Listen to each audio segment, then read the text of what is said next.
As small as this Western European country may be, it is full of contrasts. Belgium manages the balancing act of skillfully combining past and present, from countless castles and medieval bell towers to innovative art museums and hip café-restaurants. The streets are filled with the aroma of fresh waffles, and you can marvel at pralines made from the finest Belgian chocolate in the shop windows.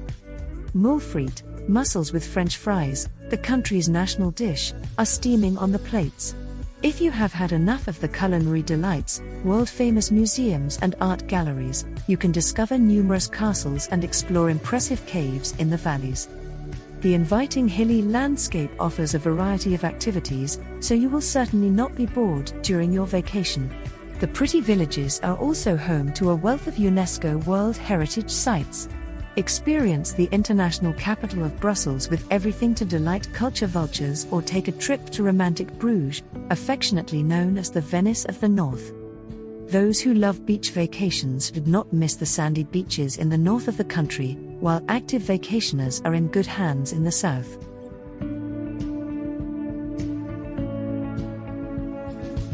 If you like this video, please support the Travel Owl channel with a like, comment, or a subscription. Thank you.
Liège is the cultural centre of the Belgian region of Wallonia.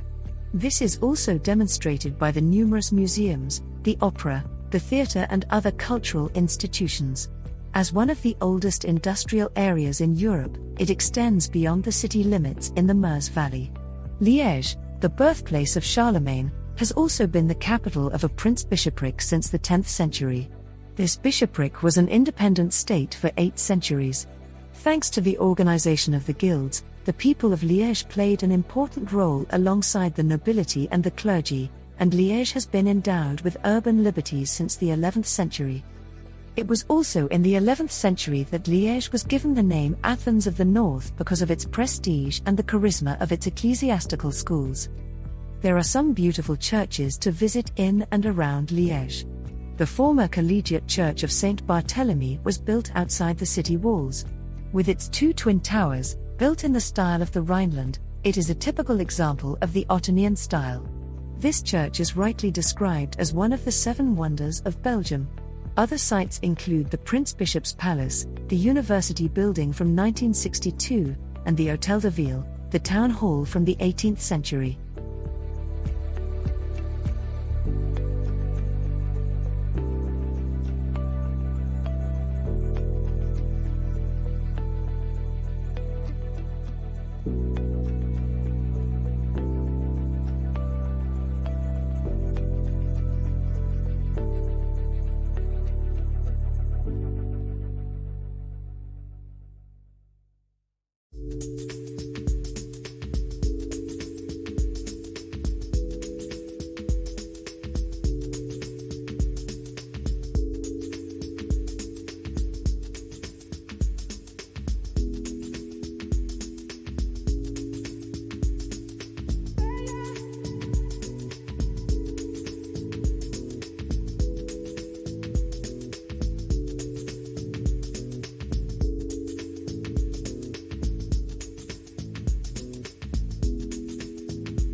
The Flemish city of Mechelen is something like a large open-air museum, as there are 300 historical buildings in the Belgian city, including 8 churches alone. As the historic city centre is small, all the sites can be easily explored on foot. But Mechelen is not only known for its magnificent Renaissance buildings, it also brews excellent beer. The Rombouts Tower greets visitors from afar. The 97 meters high tower is Mechelen's landmark and also the best viewing tower with a view over the entire city. Away from the city, the Beginnage is a place of tranquility. Built at the time of the Crusades, the Beginnage was a small town for single women and widows, which can still be visited today. The quiet alleyways are ideal for a short stroll. If you want to enjoy a good beer in a cozy atmosphere, you can do so in Het Anker Brewery. The brewery was founded in 1339 and became famous far beyond the borders of Mechelen for its Houden Carolus beer. The dark beer was the favorite drink of Emperor Charles V, and visitors to the brewery can still taste it today. Mechelen is not only known for its beer, but also for its unique carillon. One of these carillon is located in the Rombouts Tower, the other is in the tower of the Hof van Busleiden. Each of the carillon has 49 bells, which are rung every Saturday and Monday at 11:30 and on Sunday at 1500 hours.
Antwerp is said to have a special, rugged charm. The centuries-old port city in Belgium is one of the most attractive cities in the whole of Europe and offers its guests a multitude of sights and places worth seeing. The center of the global diamond trade, and has been for several hundred years, fascinates many visitors. Those interested in culture as well as families with children or young fashionistas will find worthwhile destinations in the capital of the province of the same name, from the Rubens House to the Grand Place and the Fashion Museum. The central square in Antwerp is the Grand Place in the middle of the historic Old Town and very close to the harbour. The town hall and various Renaissance guild houses from the 16th and 17th centuries surround the large square. The Brabu fountain in front of the town hall is a bronze sculpture by sculptor Jeff Lambeau, depicting the legend of Antwerp. The Gothic Cathedral of Our Lady was completed in the 16th century, with construction having begun in 1352. It is one of the most important examples of Brabant architecture. Its tower has been a UNESCO World Heritage Site since 1999. 4 paintings by Peter Paul Rubens can be found in the cathedral. The history of Antwerp city castle dates back to the 12th century and is considered the oldest building in the city. Originally, the castle was part of the city's fortifications.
Ghent, a city with around 250,000 inhabitants, is located in the Belgian province of East Flanders.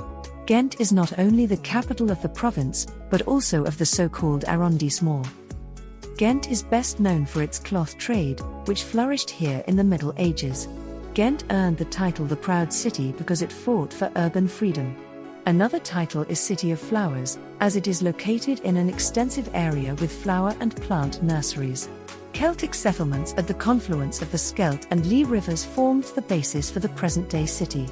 In the Middle Ages, the cloth trade made it an important trading centre and one of the largest cities in Europe at the time. The guild houses look beautiful, and a view of the cathedral and the city from the belfry is highly recommended. The oldest hotel in Europe is the St. Joris Hof, and you can get a Venice feeling on the canals of Ghent, which you can also sail on a sightseeing boat. The city is not only very interesting during the day, but also at night. The city centre is illuminated by an illumination concept.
The Belgian actor Benoit Poelvoorde said of Namur, "You can't tell the world how well we live here.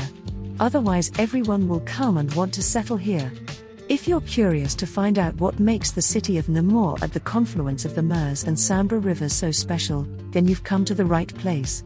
The medieval citadel rises gently yet majestically above the old town of Namur, making it a must-see during your visit to Namur. From here you have a fantastic view over the Meuse and Sambre river valleys, as well as over the city of Namur itself. Namur, the capital of Wallonia, cherishes statues and statuary. You will find typical, well-preserved districts here. There is a real respect for the historical heritage, their roots. In fact, Namur invites you to take a long walk through its historic districts, which you will see more and more interspersed with modern architecture. All this at the foot of the fortress of the centuries, the famous citadel of Namur. Interestingly, modern Namur has managed to preserve this jewel while at the same time making the leap into the modern age. This is precisely what makes Namur what it is today. A certain attitude to life, a kind of dolce vita from the Ardennes can be felt here. Without intrusiveness, without excess.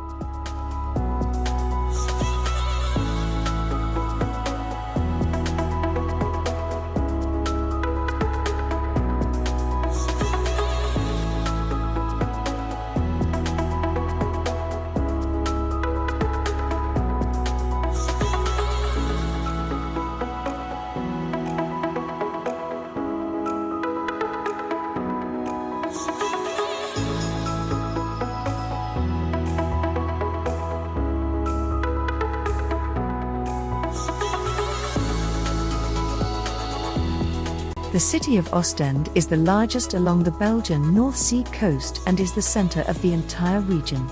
In Ostend, visitors and vacationers can find everything they need and are also right on the beach. Whether it's a boat trip across the Belgian North Sea with a wonderful view of Middelkerke, Bredian and other excursion destinations, or a walk along the large and wide promenade, Ostend is a special city that offers a lot, especially in the summertime. The traditional fish market in Ostend is open almost every day and offers freshly caught fish. Typical North Sea fish in particular, such as plaice, but also salmon and other types of fish, mussels and crabs, are on sale. The fish market opens early in the morning, but still offers some fish in the early afternoon around 2 to 4 p.m. Directly in front of the large market there are many smaller stalls where you can buy fresh sandwiches and other fish-based dishes, such as fish soup. The pedestrian zone in Ostend invites you to feast and store. Many stores offer fashion and Belgian culinary delicacies. Chocolate and praline stores, of which there are several in Ostend, are particularly popular. There are plenty of good stores near the promenade, right at the start of Ostend's pedestrian zone.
If you want to explore Brussels, the best place to start is the Grand Place, one of the most beautiful squares in Europe and the center of Brussels. From there, it's just a few minutes' walk to the Hôtel de Ville, the city's 15th-century town hall, whose 96-meter-high tower is also the capital's landmark. Another highlight of the city is the mighty, white Saint-Michel Cathedral, which you should definitely visit. Built in 1225, the church is now one of the most beautiful sacred buildings in Europe. The Mont des Arts is also always worth a visit, as it is home to many art galleries as well as the city's most important museums. Eating out is a special experience in Brussels. Take a leisurely stroll through Rue de Boucher, affectionately known as the Belly of Brussels. In the picturesque, medieval alleyways, you will find a cafe or restaurant in almost every building. From simple snacks to Michelin-starred restaurants, you will find all of Belgium's culinary delights here. The world-famous pralines and chocolates made in Brussels are a great souvenir of a visit to the city. The Royal Palace is also one of the famous sights in Brussels. The palace is one of the largest palaces in Europe and is perhaps also one of the most beautiful.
15 kilometers south of Brussels is the famous battlefield of Waterloo, which has become a popular destination for visitors.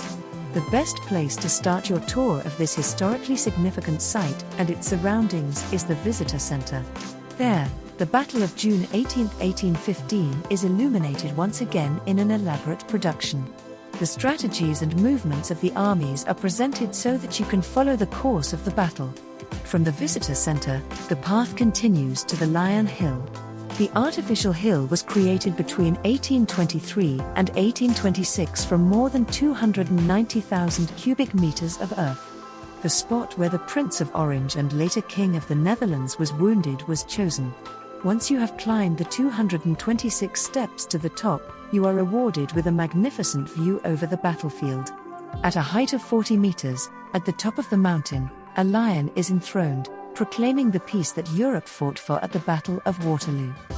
The interior of the panorama, which was erected next to the visitor centre, serves as a giant experience screen. The French painter Louis Dumoulin created the 110 by 12 metre work of art, which depicts scenes from the bloody battle.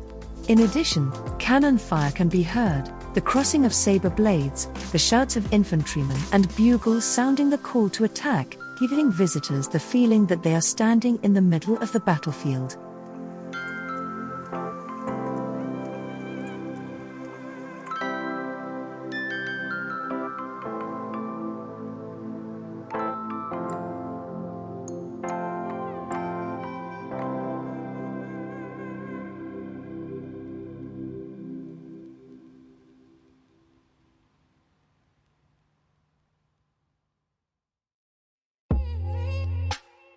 Alongside Tongeren, Tournai is the oldest city in Belgium and became the Merovingian seat of power in the 5th century. After Clovis I moved the royal seat to Sarlesens in 487, the city belonged to France. It was not awarded to the County of Flanders until the 10th century and remained part of the Kingdom of France until 1521. It then came into the possession of the Habsburgs, and in 1709 Tournai was taken by the troops of the Duke of Marlborough. While Tournai was still a railroad junction during the First World War, it was occupied by Allied troops in 1944. Tournai's main sites include the medieval Old Town. It is home to Notre Dame Cathedral, which was built between 1110 and 1325. The Belfry, built in 1200, is the oldest in Belgium and, together with the cathedral, is a UNESCO World Heritage Site. If you come to Tournai, you should also visit the Gothic Cloth Hall. The Pont de Trou is a bridge over the Scheldt River and part of the medieval fortifications. The Benedictine Abbey of St. Martin dates back to the 11th century and is now home to the city's town hall. It is located in a park and has a neoclassical facade from the 18th century.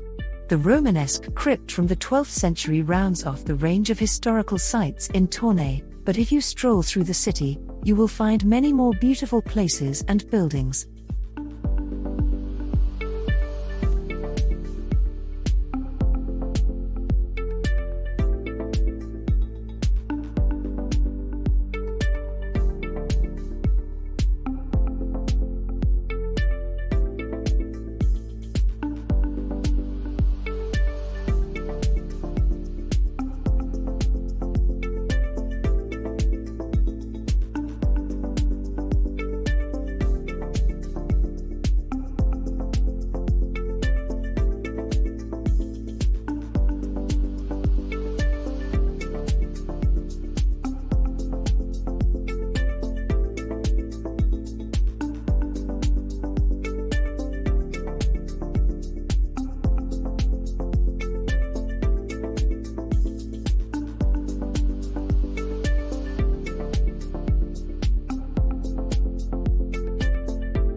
In East Flanders, more precisely between Ghent and Brussels, lies the city of onions. Aalst is not only a historically significant city, but also a carnival stronghold. With a population of just under 85,000, it is not one of the largest cities in the region, but this does not detract from its self-confidence. Aalst was originally founded on a small river island in the River Dender. In the Middle Ages, the town was quite important for trading goods due to its location and later even had its own port. In the 19th century, onions were one of the town's most important commodities and the cultivation of the vegetable boomed. Your first excursion in Aalst will probably take you to the historic Old Town. There you will quickly notice the belfry and the adjoining former town hall, two of the town's landmarks. Several streets lead off the large market square, inviting you to take a leisurely stroll. Many churches, such as the late Gothic Church of St. Martin, characterize the townscape and tell stories of days long past. If you want to find out more about Aalst, you should definitely pay a visit to T. Gastjes. This small but excellent museum is dedicated to the history of the town and provides all kinds of information, from the first printing works to the 2 World Wars and the Aalst Carnival. Part of the exhibition is also dedicated to the town's famous artists.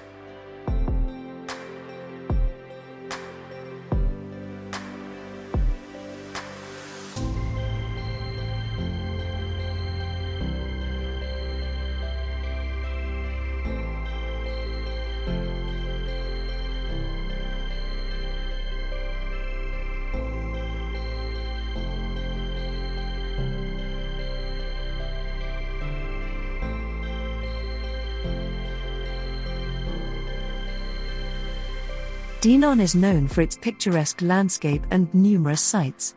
The town was first settled by the Romans and was an important trading center during the Middle Ages.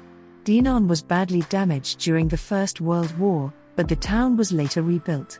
Today, Dinant is an important tourist destination and attracts visitors from all over the world. Dinant has many sights to offer. One of the most famous is the Citadel of Dinant. The citadel was built in the 19th century and offers a magnificent view of the city and the River Meuse. The citadel is a must-see for every visitor to Dinant.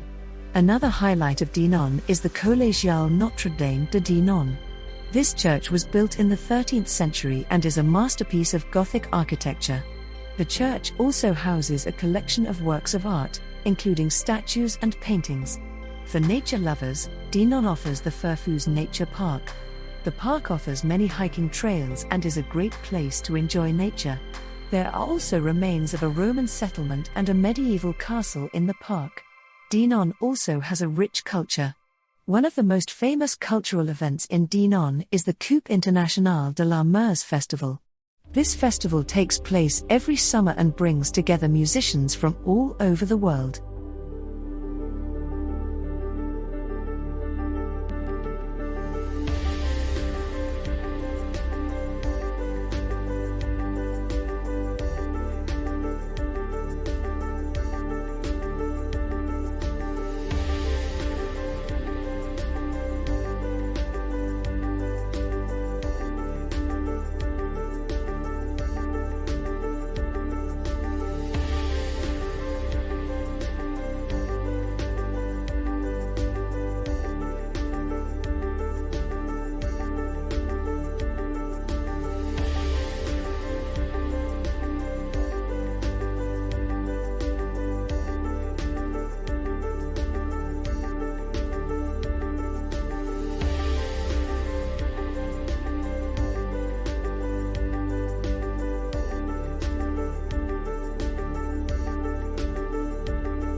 Strolling through Leuven means taking a short journey back in time through the Middle Ages. The city's landmark and most famous site is the Gothic Town Hall, which was built between 1439 and 1468. The Town Hall of the Belgian city is one of the most beautiful Gothic buildings in Europe and can also be visited. Right next to the Town Hall is the Tafelrond, also built in the Gothic style. The former guild house was built between 1480 and 1487. Today, the Tafelrond serves as a bank and the busts of the former bank directors stand in small niches along the magnificent facade. Opposite the town hall is the venerable St. Peter's Church, a richly decorated Flemish Gothic building from the 15th century. The beguinage of Leuven is one of the largest beguinages still to be found in Flanders. It has been a UNESCO World Heritage Site since 2000 and is something of a small city within a city. Built in the 13th century, it flourished until the 16th century, when 360 beguines lived there. The courtyard with its many beautiful murals can be visited. The Botanical Garden of Leuven was established in 1738, making it the oldest garden of its kind in Belgium. In earlier times, only medicinal plants and herbs were grown in the Botanical Garden. Today, the garden contains a variety of native and exotic plants, which can also be admired in the orangery.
Kortrijk is located in Flanders, 60 kilometers south of Brussels and 6 kilometers from the French border, on the Liège River and has around 76,000 inhabitants.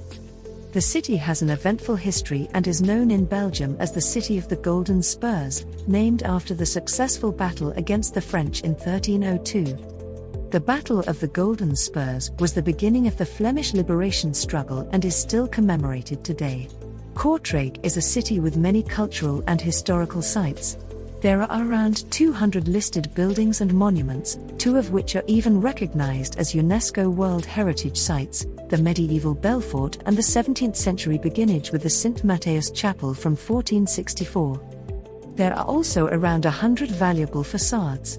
Kortrijk's cultural heritage also includes a large number of statues, mills and natural landscapes. Kortrijk also cherishes its past in numerous collections of damask, ceramics, silver and paintings. Kortrijk is considered an international center for flax processing and trade, as evidenced by the Flax Museum. Events such as the Whitsun Festival, the Festival of Flanders, the Golden Spurs Festival and the Golden River City Jazz Festival attract thousands of visitors to the city center.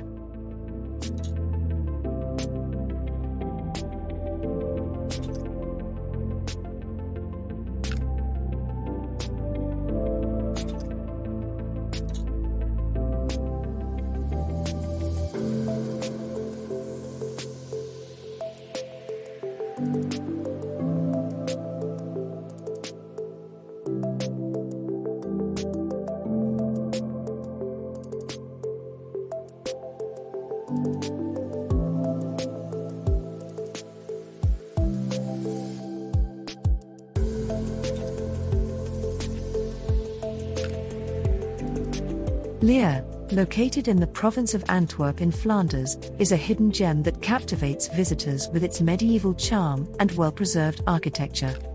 Steeped in history, this town boasts an ancestry dating back to the Middle Ages, and its cobbled streets whisper tales of bygone eras.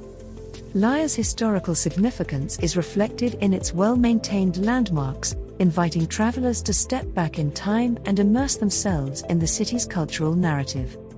One of the highlights of Liège is its impressive architecture, which reflects the influence of different periods in history.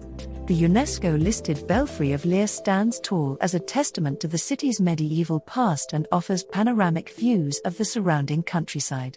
The Beguinage, a tranquil retreat, showcases a unique blend of Gothic and Renaissance architecture and offers visitors a peaceful oasis in the heart of the city. Liège is not only a paradise for history buffs, but also a thriving centre for art and culture. The city is proudly home to the Zimmer Tower, an iconic structure that also serves as a museum. With an extensive collection of clocks and watches, the museum offers a fascinating journey through the evolution of timekeeping, interweaving technology with artistic craftsmanship.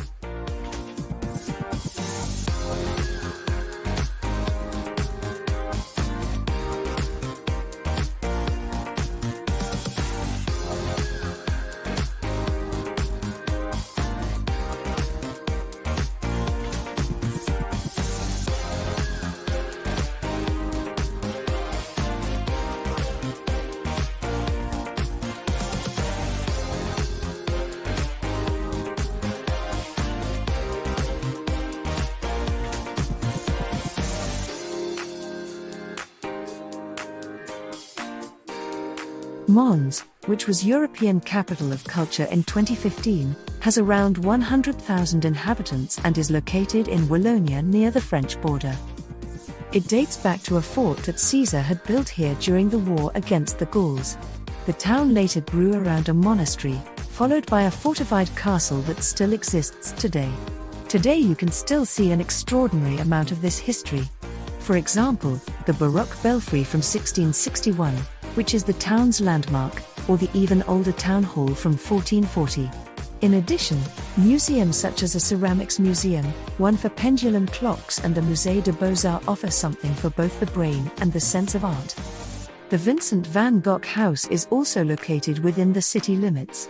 All this coupled with a lively way of life makes the city a real recommendation for a trip. Finally, the historic atmosphere inside the city is rounded off by many regular festivals. The Ducasse de Mons, which includes a procession play, has even been listed as a UNESCO World Heritage Site.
Nestled in the picturesque countryside of West Flanders, Diksmuide sits enthroned as a hidden gem waiting to be explored by avid travelers seeking a unique blend of history, culture and natural beauty. As part of our inspiring guide of Belgium, we invite you to embark on a small virtual journey through the enchanting town of Diksmuide. Diksmuide boasts a rich historical tapestry whose origins date back to the Middle Ages. The town has witnessed the coming and going of the centuries, surviving wars and conflicts that have left an indelible mark on its character. Visitors can stroll through the cobbled streets, marvel at the well-preserved medieval architecture and feel the echo of the past on every corner. One of the town's most striking landmarks is the Ypres Tower, a poignant symbol of remembrance and peace. This imposing structure pays tribute to the victims of the First World War and makes Diksmuide an important destination for those interested in Belgium's war history. Diksmuide exudes a picturesque charm that extends to its cultural enclaves. The St. Nicholas Church with its imposing tower is a testament to the town's religious heritage. The ornate stained glass windows and impressive architecture of the church provide a tranquil backdrop for visitors seeking a moment of reflection.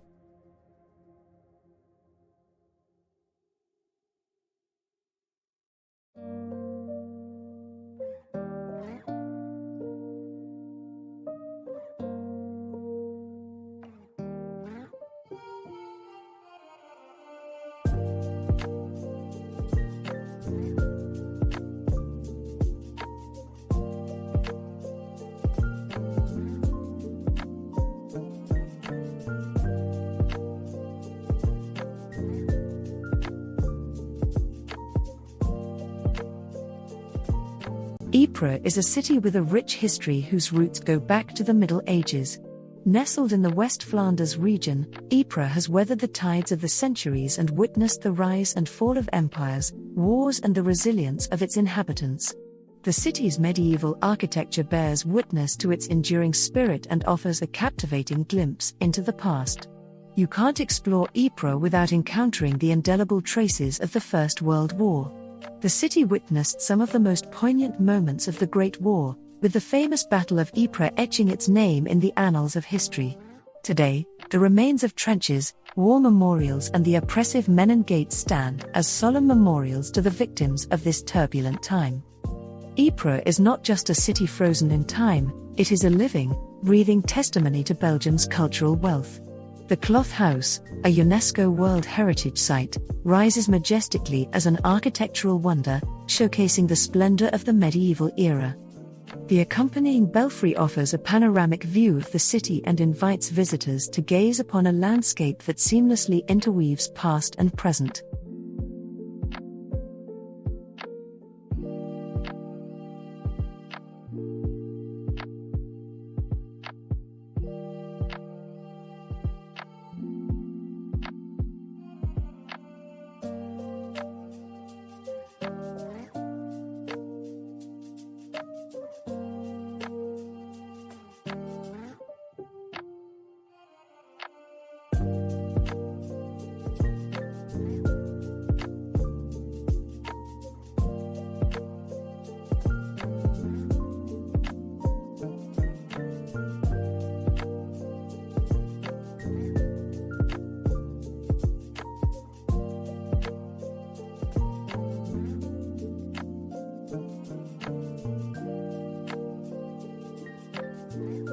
Durbuy in the Belgian Ardennes is said to be the smallest town in the world. Not far from the cities of Liège, Namur and Spa, Durbuy is one of the most visited small medieval towns in Belgium. Durbuy owes this not least to its historically extremely attractive old town centre, which will tempt you to spend an entire weekend there or even serve as a prelude to a cultural vacation in the Ardennes. A visit to the town itself is a truly historic urban experience. Afterwards, the Belvedere offers a unique view of Durbuy against the mighty backdrop of the Ardennes. A small town surrounded by water and forest in a narrow valley, Durbuy is an ideal place to recharge your batteries and relax. Almost 800 years ago, King John of Bohemia, Count of Luxembourg, granted Durbuy its town charter and all the associated municipal freedoms. Over the course of time, Durbuy developed along important trade and tourist routes to become one of the Kingdom of Belgium's preferred tourist destinations. Perhaps the only thing missing here is the sea, but even that doesn't prevent the flirtatious town from being flatteringly dubbed the Saint-Tropez of the Belgian Ardennes by many visitors. The town owes this nickname not so much to the prevailing luxury, but rather to the interplay between the historically unique small town and its natural surroundings.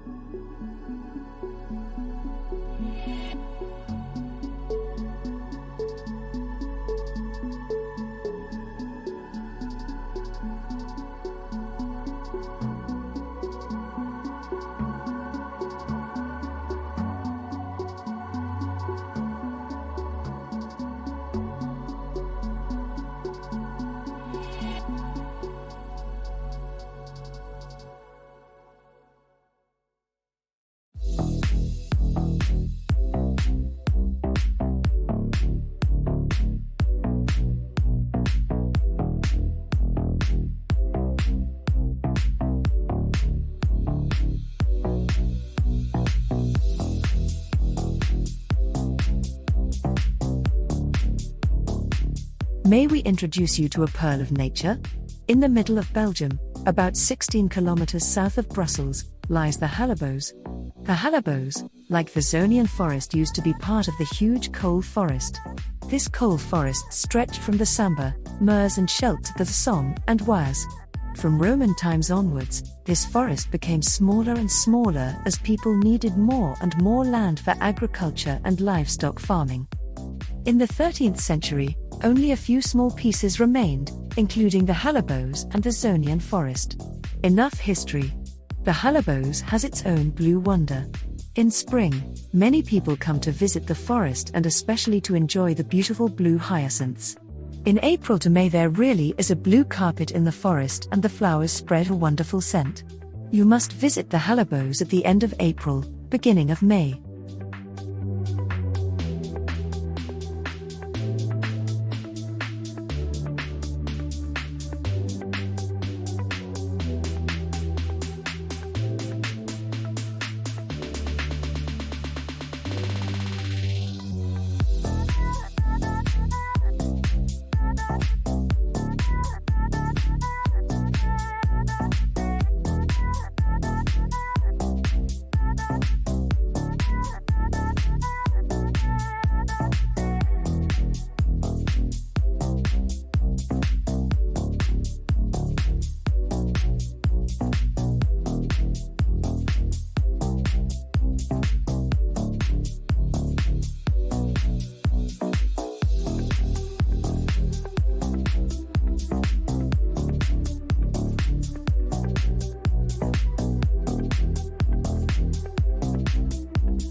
The high Fens has a moor and heathland landscape that is otherwise only found in far more northerly latitudes or at much higher altitudes. The cold climate, the high rainfall with constant high humidity and the special composition of the soil have created a flora and fauna that is completely atypical for our climatic region. Two natural phenomena explain the presence of this particular ecosystem in Belgium. The high plateau of the High Fens is the first obstacle that the clouds encounter on their journey from the Atlantic.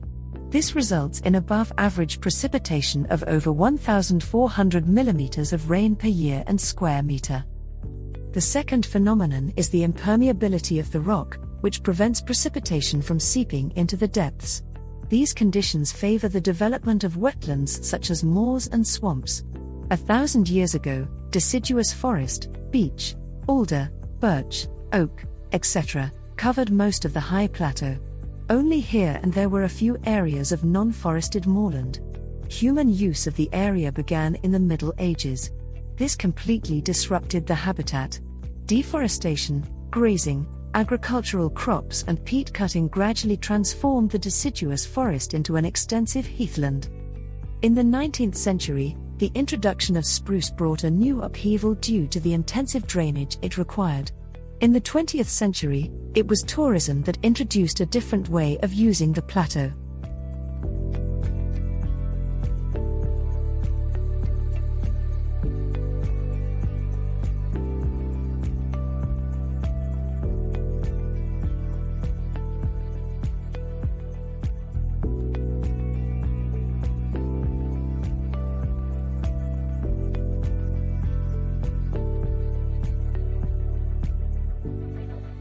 The cave of Han-sur-Lesse is one of the most famous show caves in Europe.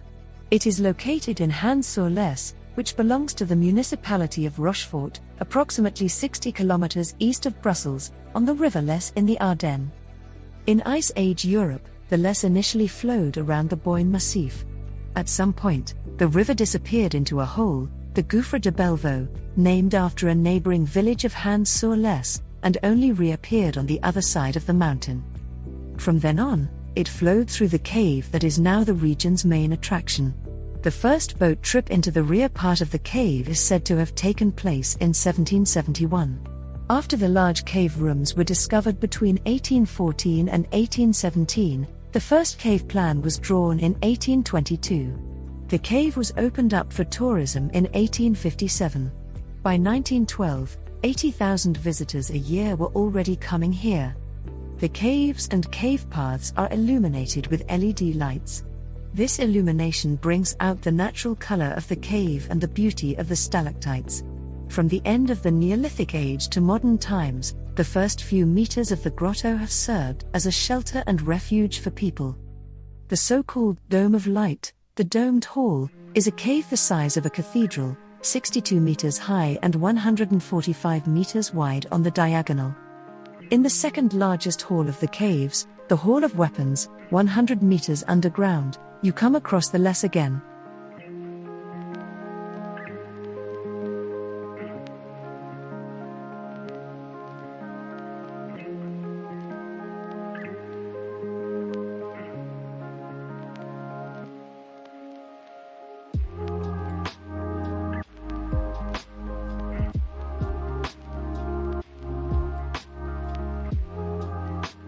Dense pine forests give way to purple heathland. The Moules has carved a deep relief into the sand and gravel soils. Where open-cast mining used to come first, nature now does. The Hoge Kempen National Park covers around 5,700 hectares of protected land, leaving space for flora and fauna, but still allowing visitors to experience nature.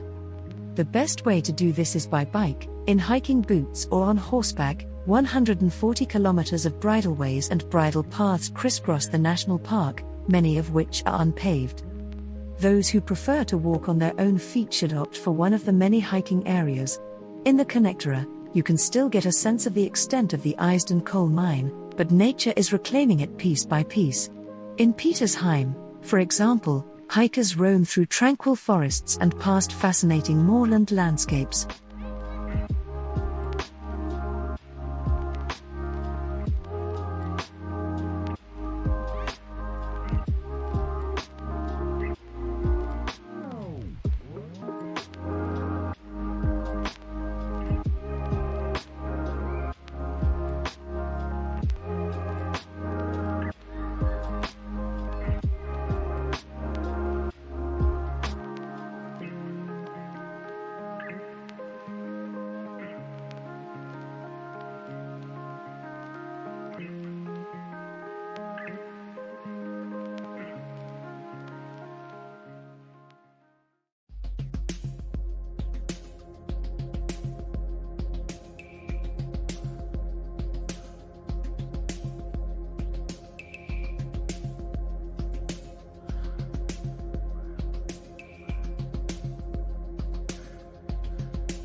The Ardennes, in the southeast of Belgium, offer the visitor unspoiled nature with a rich fauna and flora, with extensive deciduous and fir forests in a hilly landscape with fast-flowing rivers.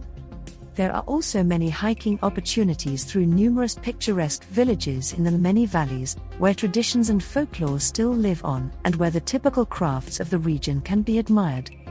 If you enjoy walking, cycling, fishing, canoeing or kayaking, you should definitely visit the Ardennes in spring. Horse riding, climbing and mountain biking are other popular sports in the Ardennes. Passionate hikers will also find many challenges there. In winter, the Ardennes are a paradise for skiers and cross-country skiers, and even sledging and snow scooter racing are possible. There is also plenty to experience underground. Some of the caves are definitely worth a visit. In the green of the Ardennes lie the silent witnesses of the past, such as castles, fortresses and citadels. They are brought back to life during special events and spectacles, when knights and lansknechts bring excitement to the region.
Anyone who has ever visited Bruges is fascinated by the Belgian city.